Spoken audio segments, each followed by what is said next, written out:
Okay, so in our first example, OR was greater than 1. It was a risk factor. It meant that more of the exposure meant more of the health outcome.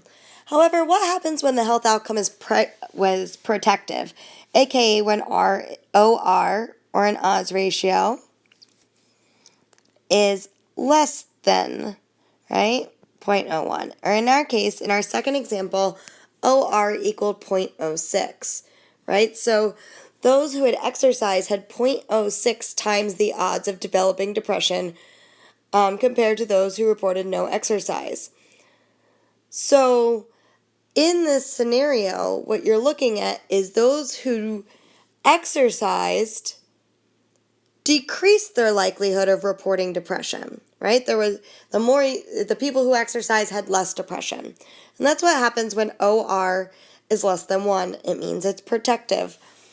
So in this scenario, OR, if you said it in the phrase, it was 0.06 times the odds, and I said it was 94% less likely. Now, how does 0.06 times the odds get to be 94% less likely?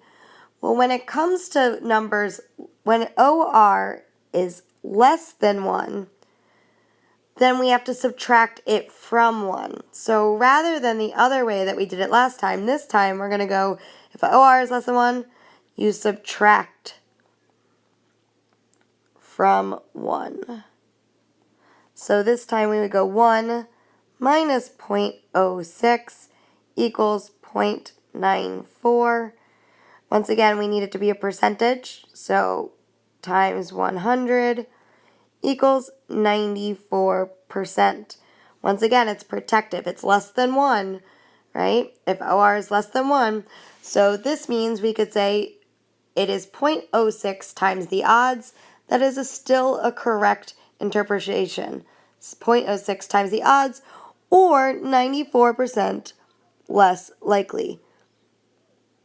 Both of these are correct.